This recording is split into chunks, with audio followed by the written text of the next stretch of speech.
भारत जोड़ो यात्रा मध्य प्रदेश में आई थी। विधानसभा के चुनाव के पहले अभूतपूर्व और अकल्पनीय स्वागत सरकार और सहयोग मिला था मध्य प्रदेश के परिवार ने। भारत जोड़ो न्याय यात्रा 5 न्याय की नीड को, आवश्यकता को समझते हुए राहुल गांधी जी चंबल की माटी मुरैना में आ रहे हैं। 2 तारीख को वो यहाँ पर प्रवेश करेंगे और लगभग 6 तारीख को रतलाम से मध्य प्रदेश के वो राजस्थान में फिर से प्रवेश करेंगे। यहाँ स्टेडियम में मुरैना में उनका ध्वज आदान प्रदान होता है, बदलाव होता है, एक दूसरे को जिम्मेवारी दी जाती है। एक प्रदेश से दूसरे प्रदेश वो एक भव्य आयोजन होगा। मुरैना में वो अपनी बात कहेंगे, फिर यहाँ से बात करेंगे। मैं मानता हूँ कि अभूतपूर्व और अद्भुत उत्साह है लोगों में, भारी स्वागत होगा और लोकसभा में इसका लाभ। लेकिन तो ये देखा जा रहा है कि यात्रा से पहले यहाँ ग्वालियर अमित शाह ने दौरा किया, आज राजस्थान के मुख्यमंत्री हैं मदनलाल शर्मा वो भी आ जाएंगे। ये भारतीय जनता पार्टी का काम कर रही, पर ये एहसास क्या कराता है इस बात का है कि जहाँ जहाँ भारत जोड़ो न्याय यात्रा आती है वहाँ बीजेपी अपनी हलचल बढ़ाती है। इन्हें एक अनचाहा सा डर तो है जो दिखता नहीं है। मैं मानता हूँ कि कांग्रेस पार्टी अपना काम कर रही है।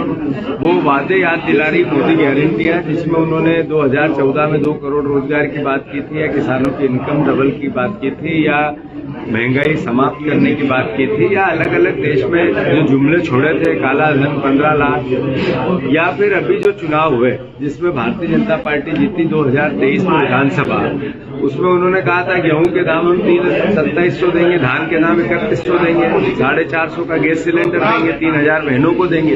ये मोदी गारंटियां है कहाँ और पूरी कब होगी और करेगा कौन? क्योंकि मुख्यमंत्री जी तो चुने हुए तो दिखते नहीं है, विधायकों से पर्ची के मुख्यमंत्री हैं। पर्ची निकली थी उनके नाम की, कोई विधायकों से वोटिंग हुई या हाथ ऊंचे किए या नीचे किए, ऐसा तो हुआ नहीं। तो पर्ची के मुख्यमंत्री से आशा क्या करें?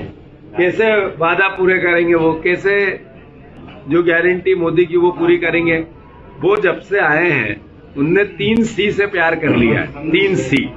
एक वो कर्ज बहुत लेते हैं, एक क्राइम उनके राज में अद्भुत हो गया है, और तीसरा करप्शन। बाप रे बाप, हर टोल पे ऐसा कोई टोल नहीं है। अभी 3 दिन पहले मैंने भोपाल में बताया था, यहाँ भी आया होगा। तो अल्टीमेटली करप्शन का अगर पर्याय बनती जा रही है तो ये पर्ची के मुख्यमंत्री और इनकी सरकार बनते जा रही है।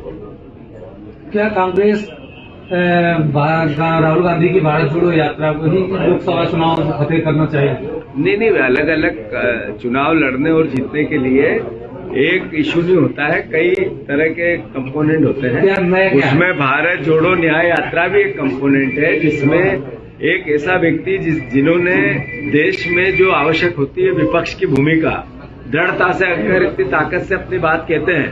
क्या कारण है कि एक बहुत बड़े वर्ग के पास देश की 80% संपत्ति, 20% संपत्ति बच गई, 20% लोगों के पास 80% बच गई। मीडिया हाउसेस जितने भी हैं ये डिपेंड हो गए सरकार पे। क्या लॉजिक है इसका? जो अर्थव्यवस्था है मीडिया की वो ऐसी हो गई, रेवेन्यू मॉडल की सरकार पे डिपेंडेंसी है। उसका जो कर्मचारी है, पत्रकार है, जर्नलिस्ट है, इनकी तनख्वाहें उतनी है। महंगाई के जब थपाड़े पड़ते हैं तो उन जर्नलिस्टों पे भी पड़ते हैं, उन कर्मचारियों पे मीडिया के पड़ते हैं, पर हाउसेस गब्बर है। तो ये भी आखिर ये असमानता कैसी? इसकी लड़ाई एक व्यक्ति लड़ रहा है, राहुल गांधी। आप सब सहयोग करो। 2024 में जनता के लिए क्या कांग्रेस नया करे?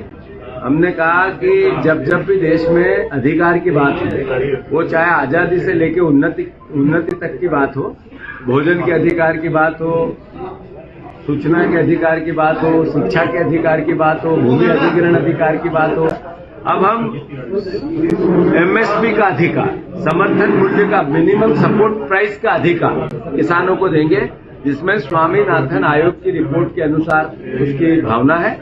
ये प्रथम प्रयास आजादी के बाद किसी कोई पार्टी ने किया है ऐसा, जिसमें किसानों को अधिकार संपन्न बनाया जाए कि मेरा अनाज, मेरा फसल इसी भाव बिकेगी। ये अधिकार देना, ये अपने आप में बहुत बड़ी बात है। धन्यवाद।